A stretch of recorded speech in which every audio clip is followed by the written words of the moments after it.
Okay, hello everyone. Let us now start another segment on socio-religious reform movements. Um in the last segment, we studied about various, socio-religious reform movements. What was the pressing need of the socio-religious reform movements? I've been, focusing on, the historical situation and the context in which all these movements started. One of the reason behind even the revolt of 1857 was that much of the reform movements were focusing on social issues. So because the social and political issues are interconnected, socio-economic issues are rather have some sort of political implications, and many social practices were not akin to the very idea of liberty, freedom, equality, so on and so forth. So those were the factors, in which basically the movements started, which actually gave impetus to the generating certain kind of national consciousness. So let's talk about some of the specific socio-religious reform movements in the 19th century, which extended to the 20th century. So we will be kind of talking about each of the social movements, one by one, by focusing on that what were the causes, factors, and what were the goals, or what were the mission, on which basically each of the social movements stressed upon. So or the Indian Renaissance starts with the very activity of Raja Rammohan Roy. Raja Rammohan Roy, who was polyglot, polymath, have had exposure of many religions. He was a very good scholar of Persian, and also a kind of scholar of religions. By analyzing critically all the world religions, including Hinduism, Raja Ram Mohan Roy, made up certain kind of notions. By evaluating, the social, malpractices in India, and tried to reform gradually by stressing on some of the practices, by having certain association with the British officers, and ultimately which culminated into one of the malpractice, that what we call Sati. And in fact, it was the effort of Raja Ram Mohan Roy who galvanized support of British officers, as well as other social influential leaders who supported his cause, which was of course the cause for the liberation of women from the shackles of the very ill practice called Sati. So so his activities rather became the beginning of the modern Indian Renaissance. So we'll be focusing on Raja Ram Mohan Roy, his activities, and also the society which he founded, and we'll see that how those societies contributed immensely, for the betterment of lives, and also kind of inspiring many of the social movements in future. So Roy, was born in 1772 and died in 1833, just after after 4 years of the abolition of Sati. Roy died. So he is also called father of Indian Renaissance. Um, as I said, that he was polyglot and polymath. No, I mean, was kind of scholar of many religions and many cultures. So the versatility of Raja Rammohan Roy cannot be questioned. He was also, as he was aware about, the events happening in Europe. Roy, advocated modern scientific approach congruently, in tandem with the British officials. The very question of human dignity or social equality was indeed one of the mission, which Roy in fact believed in. In fact, as in Hinduism, as it was practiced, it was much of a Hindu religion is based on polytheism, and the religion which was revealed religions are sort of monotheistic religion, and Roy in fact wrote that what is called Gift to Monotheists, 1809, and that he believed in monotheism. Um, Roy founded, prior to even foundation of the Brahmo Samaj, founded Atmiya Sabha in 1814 to propagate monotheistic ideals and oppose social ills. Now, if we talk about, say, features of Brahma Samaj, the Brahma Samaj, in fact, sort of denounce polytheism and idol worship.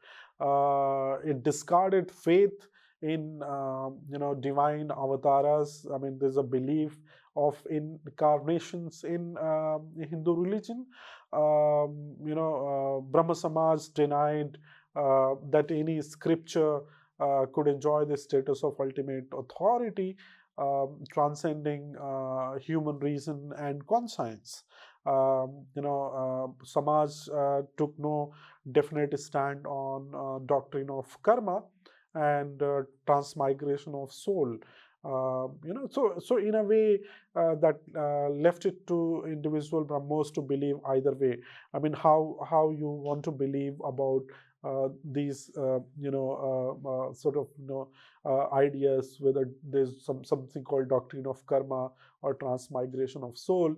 And in fact, one of the criticism of Brahma Samaj was you know uh, uh, the criticism of the caste system. In a way, the very scripture based justification of caste system, either in Dharma Shastras or Manusmriti, Raja Ram Mohan Roy was aware about these issues, and in a way, Roy believed that the very idea of caste system or the very practice of caste system is against the idea of social equality and human dignity. And in fact, that was the mission of Brahma Samaj. So Samaj was founded in 1828, by Roy, and and the idea was that, I mean, instead of worshipping, say, idols, one need to worship eternal being, and that's what the propagation of the very monotheistic understanding of religion. And in fact, the very idea of monotheism was not coming from kind of Of course, it was in parallel coming from Islam or Christianity, but the very idea of monotheism is in fact was found by Roy, in Vedas and Upanishads. So Roy's mission was to purify Hinduism, and the emphasis was on, of course, human dignity and opposing the caste system, and also incorporating teachings from other religions. Now, Raja Rammohan Roy's social reforms, like the very crusading against sati practice in 1818 led to declaration of abolition of sati or banning of sati in 1829, and Roy's activities advocated women's rights by opposing polygamy and also demanding inheritance rights for women. And in that way, Brahmo Samaj's contribution towards modern education by establishing colleges like Hindu College and Vedanta College in 17, 18, 25 respectively, contributed in the very idea of education for Indians. If you can see the picture where people are holding logs in their hand, and a woman who is alive is sitting on the burning pyre of her husband, who is dead husband, and sometimes to save their lives, and many a times those women were beaten by those onlookers who were basically seeing that whether the sati is getting practiced in real form. So I mean, it was rather inhuman sort of practice. There's no logic, there's no reason, there's no rationality which can justify this practice, and it needed to be banned, it needed to be abolished, and sort of the very kind of commendability or the very appreciation goes to Raja Rammohan Roy, who thought about that, and in fact reformed this social practice, and ultimately gave certain kind of a space to women. As I said, that because his exposure to European Renaissance, Enlightenment, and also having very good connections with British officials, Roy uh, supported the freedom of press, and also is known for having a knack on journalism. Raja Rammohan Roy fought against the other malpractices of zamindari, or other kind of extractive practices, and also advocated judicial equality. Roy traveled a lot, I mean, of course, in India, but traveled also abroad, from Naples to Spanish America, or wherever revolutions were happening. In fact, Roy, broke his leg while deboarding, in France, because he was so much inspired by the French Revolution, and in fact, sort of so much inspired by the very slogan of liberty, equality, and fraternity. In fact, Rai, when he was kind of getting inspiration from European Renaissance and Enlightenment, he was also critical of the activities by the English landlordism, especially in Ireland, where Ireland was seeing a series of famine because of the policies of the British Empire. And Roy, in fact, advocated for provision or policies for the betterment of the lives of the Irish people. So in a way, if you see the character of Raja Rammohan Roy, we in fact believe that he was having certain kind of global kind of outreach. Um, and then Brahmo Samaj uh, got into fragmentation, and there's nothing wrong in division of organizations. Organizations do divide, and the outreach, the publicity, and also the ideas with certain notion of criticism of the previous organization leads to kind of kind of emanation of various other organizations. So the divisions or the partition of organizations, those are very natural kind of tendencies. And it is also a kind of clash of leadership which leads to division of organizations. So where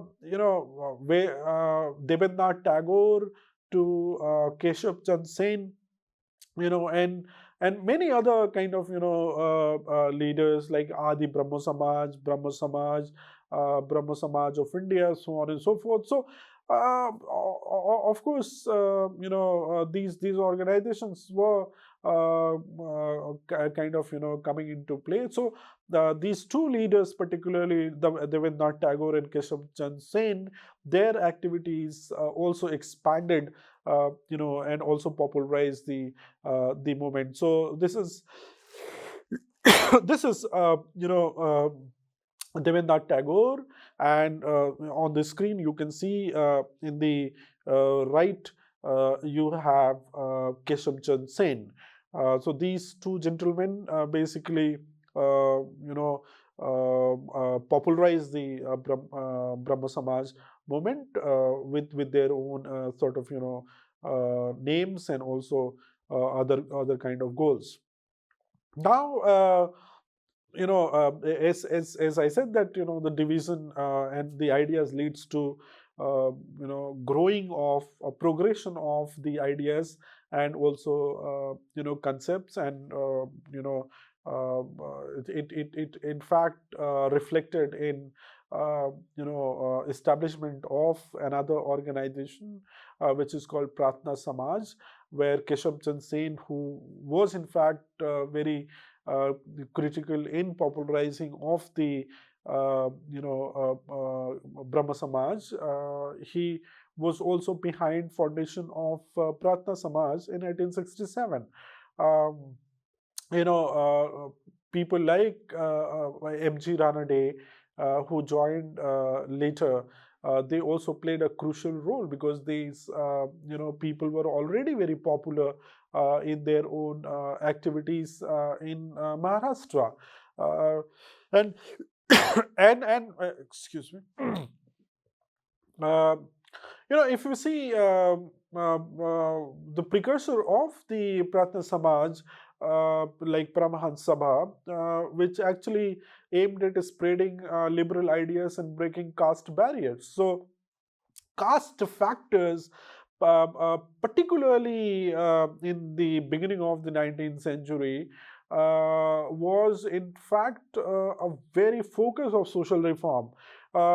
Every social reform movements, socio-religious reform movements, in fact, emphasized on the fact that caste system is not really gelling well with the idea of equality. If there will be caste system, then there will be no equality.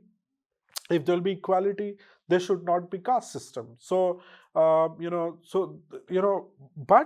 uh, there were kind of socio-religious reform movements, one or two, which in a way justified the very caste system. In fact, one need to talk about that what is called Arya Samaj, but of course the very idea, the very flavor of saying that one is not born say untouchable, or one is not born Shudra. It is because what you do, what you perform is a karma. So in a way that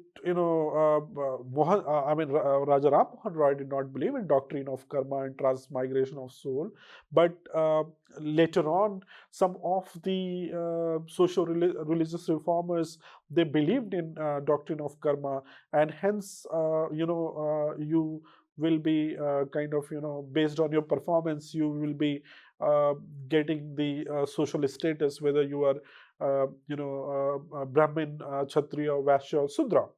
So but the major chunk of focus of these movements were basically breaking caste barriers, or abolition of caste system, or annihilation of caste system. Starting from Brahmo Samaj to Prarthana Samaj to Satya Shodhak Samaj to Narayana Guru's activity to Ambedkar to Periyar, many other movements within the I mean time period of 19th century and the mid of 20th century. We see all the reform movements are in fact focusing on abolition of the caste system. So you can see on the screen the people of the Prarthana Samaj, the very initial organizational, members on the screen who contributed, you know,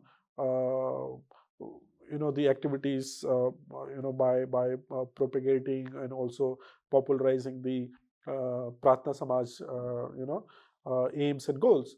Um, Similarly, if we see that the activities again of Prarthana Samaj had a certain agenda, like emphasis on monotheism, but of course primary focus on social reforms over religion. So social reform, it considered that it's the main aim is to reform society instead of reforming religion, but the focus was on monotheism.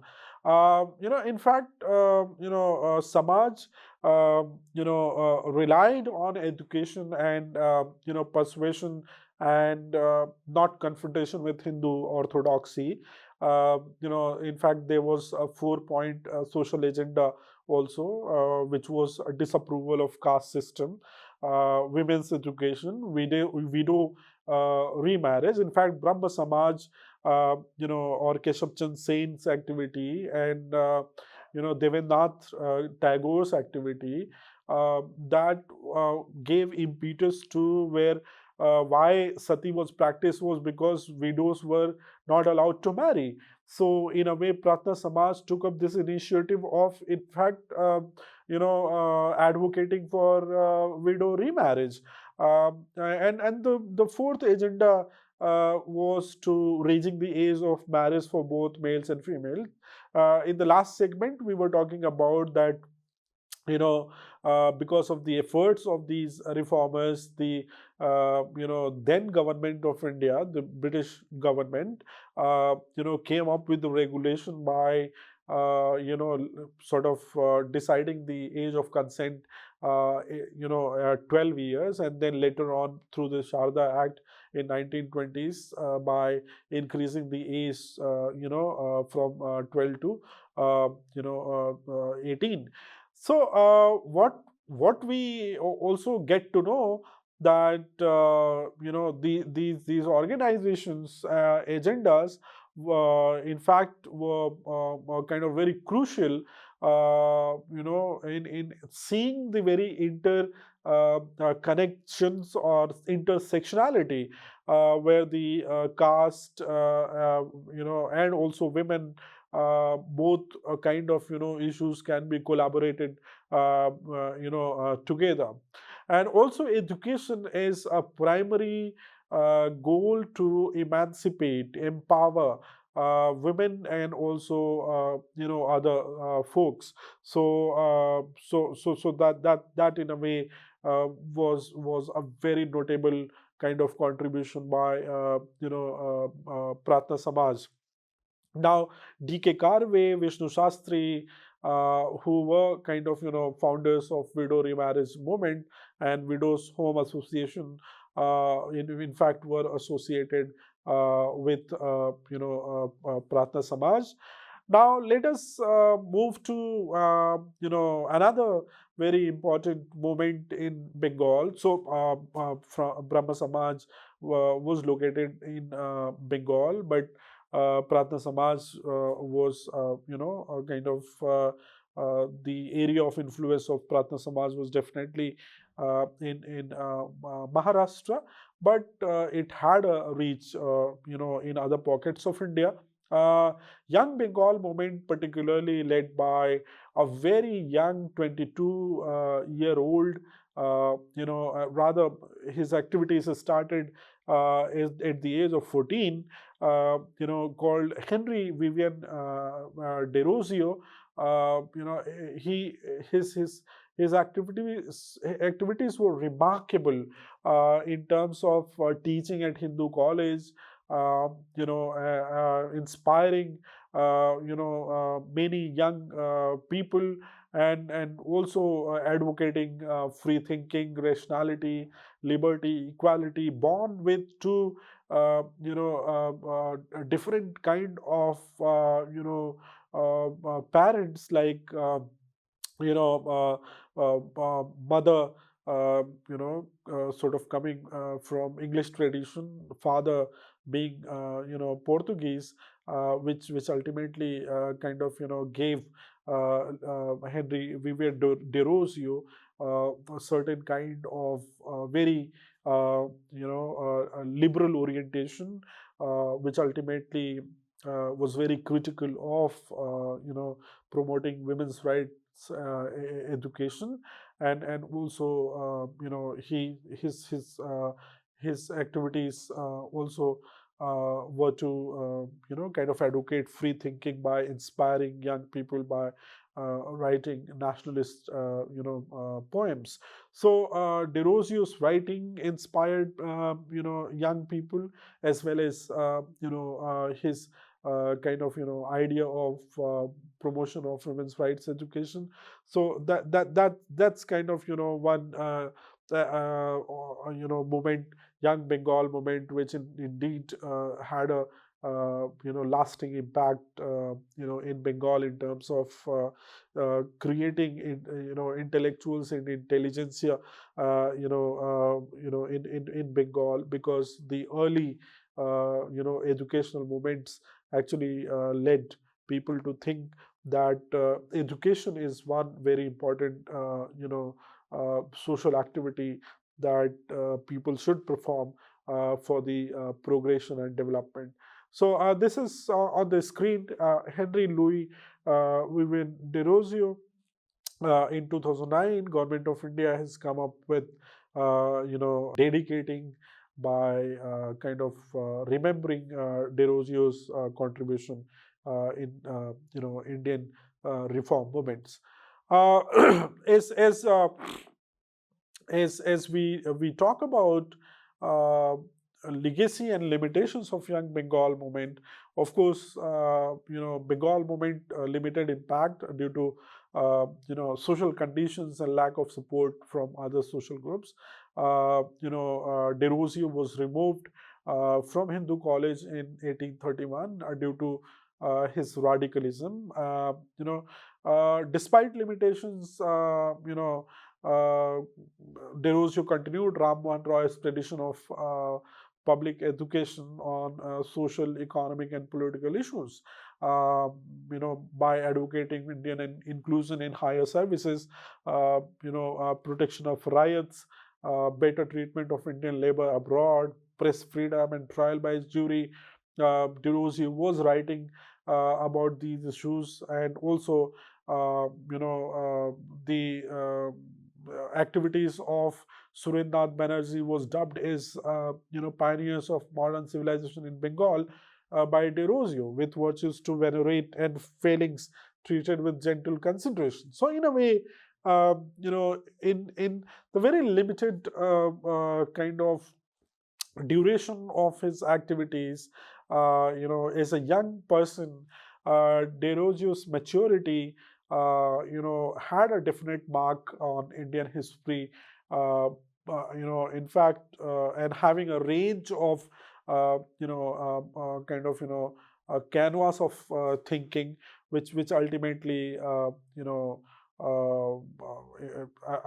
mean, what in fact, to my mind, that instead of De Rosio describing Surendranath Banerjee, to my excuse, Banerjee is pioneers of modern civilization in Bengal, with virtues to venerate and failings treated with gentle consideration. So, in fact, because of the kind of stalwart in the age of 22, De Rosio was, of course, these leaders like Surendranath Banerjee and others, in fact,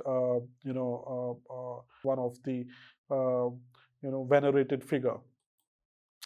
Uh, Now let us actually talk about Ishwar Vidyasagar, who was a scholar and reformer. By blending Indian and Western thought, Vidyasagar, kind of contributed again immensely in educational movements. Again, Bengal has seen kind of these leaders, and Bengal's kind of educational consciousness and educational kind of contributions has been acknowledged by India in the kind of contribution, and also that what we call it Bengali Bhadralok or Bengal nationalism, so on and so forth, because ultimately the center of Renaissance, and also to in a way kind of stress upon this fact that in fact Kolkata being the center of British Raj, the capital, Kolkata being the capital of British Raj, definitely, major activities of British Raj was also in a way happening from Bengal, and in that sense, uh, Bengal benefited immensely by producing these intellectuals. Vidyasagar, if we see, became a principal of Sanskrit College in 1850 by breaking priestly monopoly. He opened a Sanskrit college to non-Brahmins. So, as you all are aware to the fact that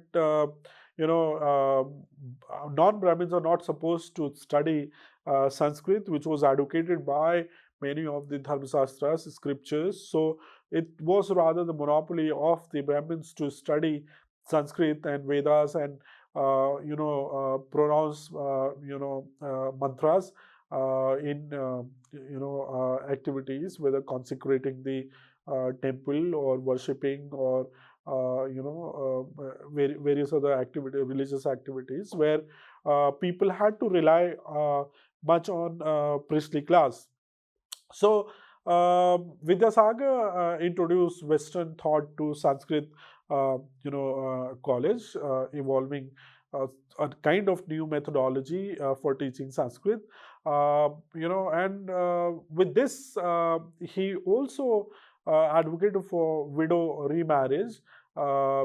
He was again one of the crusader against child marriage and polygamy, like Jyotirao Phule and others. And also, Vidyasagar played a significant role in women's education. By organizing girls' school, and was a pioneer in higher education for women at Bethune School. In the last segment, I was talking about the how Bethune School was, one is considered rather as one of the great, center of learning, particularly because these schools were created, during very harsh times. Vidyasagar, led a movement resulting in the legalization of widow remarriage. Government inspector of schools, he became government inspectors of school, organized 35 girls' school at his own expense, became secretary of Bethune School. A kind of, again, Bethune School is kind of is a pioneer in higher education for women in India. Vidyasagar's contribution is remarkable. Vidyasagar, in fact, with these achievements, also faced difficulties in the women's education movement. He was socially abused and boycotted, which the social boycott will later come to know about. In fact, all the social reformers were boycotted socially, where it was Raja Rammohan Roy, or in fact, De Rosio was in fact, was removed from the Hindu college in 1831 for his radicalism. So, similarly, Vidyasagar, Jyotirao Phule, and many other reformers. In fact, all the reformers, to my surprise, were boycotted socially because they were reforming something which people were sticking with very emotionally, and they did not want any kind of change. And change is in fact inevitable, and change, without change there will be no progression, there will be no progress. And in fact, these progressive intellectuals like Vidyasagar and others, they faced a lot of difficulty. In fact, uh, you know, opposition, stemmed from the belief that Western educated girls would subjugate their husbands. you know uh, they they their husbands would not get the respect by the Western educated women. I mean, that was something, a kind of a matter of opposition by society, right? In fact, Western education will lead to kind of societal change, and and hence people socially abused and boycotted Vidyasagar. So, uh, moving on to another very important, as I said, Jyotirao Phule, again and again, one of the one of the great soul of Mahatma. He is a revered figure in the journey of Indian reform movements. The kind of contribution made by Jyotirao Phule, that who is also called Jyotiba Phule, or Mahatma Phule, in fact, was a great educator. He himself having a very limited kind of, exposure to education. He was one of the self-learned man. He belonging from a Mali community, born in Satara, Maharashtra, founded kind of, the Society for Truth Seekers, so Satyashodak Samaj, in 1873. And that was against the upper caste domination, upper caste having monopoly over Sanskrit, religion, education, and not kind of allowing, the Shudras and Ati Shudras to have at least a certain kind of participation in the public activities. So the very ostracization and the very segregation of Shudra community irritated Jyotirao Phule, and he from the very beginning, even before marrying his soulmate, who in fact stood by Jyotirao Phule in his activities, and in fact Phule teaching her all sort of education was given by Jyotirao Phule at home to Savitribai Phule, and these two uh, rather couples uh, contributed that what is unthinkable, the kind of difficulty they faced in their life by even throwing dung on them, the girls' education and women education and education for the people from the very lower strata, is immense contribution. So from social service and education among women and lower caste people, Phule advocated for social transformation, and not just reform but even opposing caste system, and also raising the question of socio-economic inequalities. Phule was the one who introduced the term called Dalit, or broken people, and promoted, the very Satyashodak marriage ceremony. Uh, if we if we go by Phule's activities, we come to know that Phule's family, in fact, was in fact not in support of his activities. His brothers or parents. In fact, Phule married Jyotirao Phule at the age of 9, so the very young marriage, by facing societal opposition. But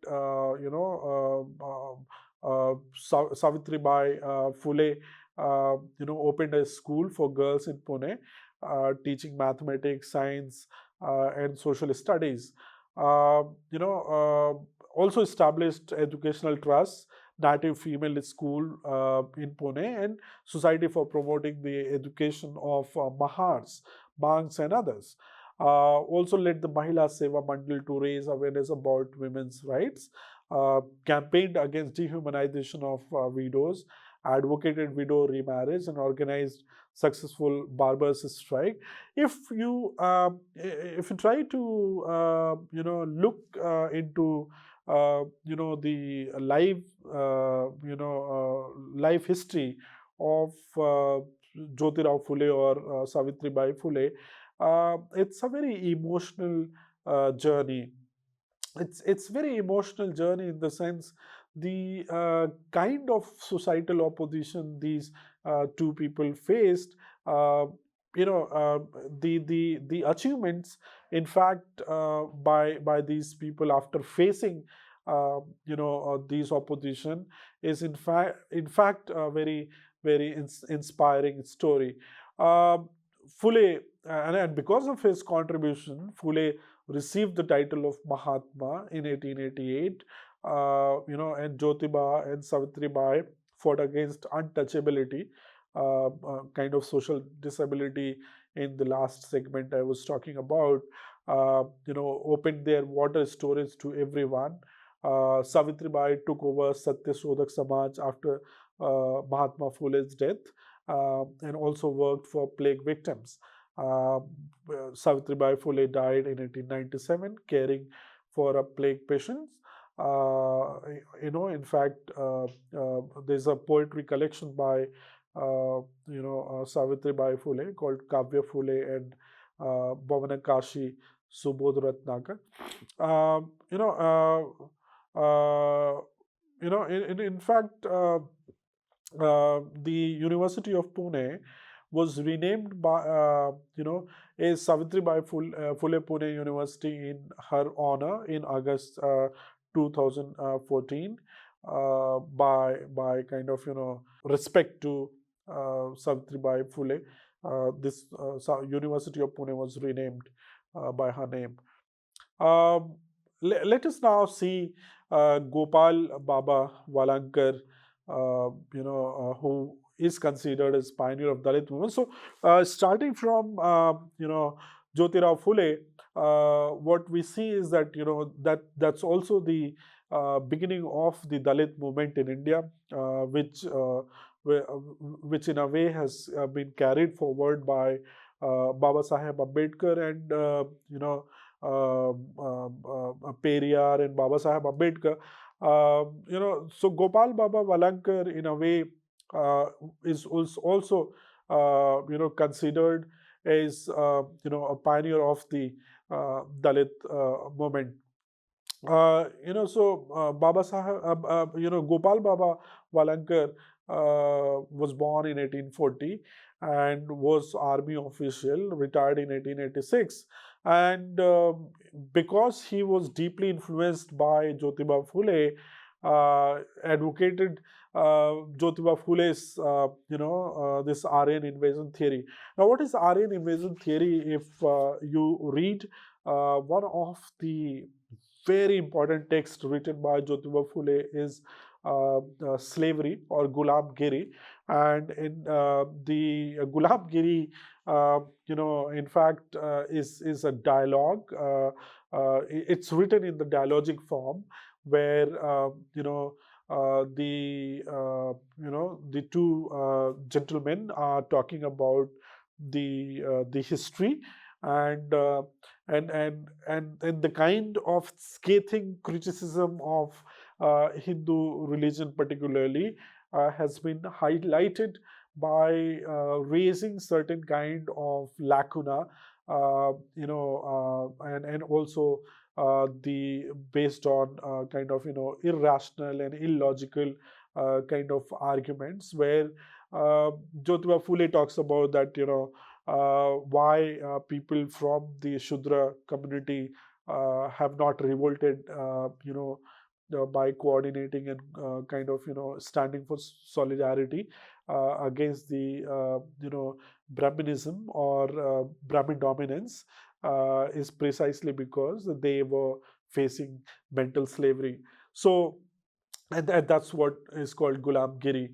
So they have been doing Gulabgiri. That's what Jyotirao Phule says, and in fact, Baba Walankar, in a way, advocated after the death of Phule. So he founded Anarya Dosh Parihar Mandali, which again published that what Vitthal Bidwansak, as a journal. Also criticized ceremonial pollution. So the very caste system is based on purity and pollution, and in fact this ceremonial pollution or the very the untouchability and others, that in a way kind of was criticized by Gopal Baba, and and he's considered first intellectual rebel from the Dalit community. Now, there's another Dalit leader called Kisan Faguji Bansod, born in 1879 and in a Mahar family near Nagpur, Maharashtra.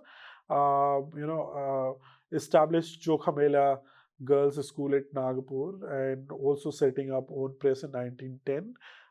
Published journals like Nirashrit Hind Nagarik and Vitthal Vidwansak with, say, Baba Gopal. and Majur Patrika, and he was secretary of the All India Depressed Classes Conference in 1920. And in one need to read All India Depressed Classes Conference in 1920, and particularly it has been written by Baba Saheb Ambedkar about this particular conference. What Congress and Gandhis have done. So I mean that's a kind of Baba Saheb Ambedkar's writing documents all these activities. Also, particularly Faguji Bansod was influenced by Bhakti cult. So Bhakti cult, like Bhakti, movement. We all know that, which in a way was very critical of idol worshipping, or and of course there's a lot of division whether on based on Nirguna and Saguna and other kind of things, from Kabir to Tulsi to Mira to Rahim and others, their writings and their activities that in a way uh, created certain kind of the culture which was progressive in nature, and also Bansod advocated for reforms within Hinduism for Dalit upliftment. Um Now, let us see lastly the contribution by Vitthal Ramji Shinde, again fighter against untouchability. Shinde was born in 1873 in Karnataka. Again, influenced by Tukaram, Eknath, and Ramdas. With the kind of writings of Tukaram, Eknath, and Ramdas, they are also having certain lineage to the bhakti tradition, and in that sense, Ramji Shinde was inspired and influenced by these writers and these reformers and these thinkers. Um Shinde joined Prarthana Samaj of MG Rana Day and Keshav Chand Sen, and established night school in Pune in 1905. Again, founded Depressed Classes Mission in 1906 in Bombay. Advocated for special representation for untouchables and also opposed caste system. Participated in civil disobedience movement, and is also author of Bhartiya Aspristvecha Prashna. So so these I mean freedom fighters, their activities has been remarkable. This social reform led by these people were remarkable. If we go by their activities, and if you go by the kind of questions they were raising, starting from Raja Rammohan Roy to Vidyasagar to Deruzio to Faguji Bansod to Baba Gopal Walangkar to Vitthal Ramji Shinde, all these people, Jyotirao Phule and others, uh, these people in a way gave the impetus and created a path for the freedom struggle to come in future, and which ultimately in a way has been guiding and inspiring generations. And we need to revisit again and again to see that how in harsh times and difficulties they were able to achieve that what seems unachievable. So with this, I stop here, and we will move to other, reformers in the next segment. Thank you. Thank you so much.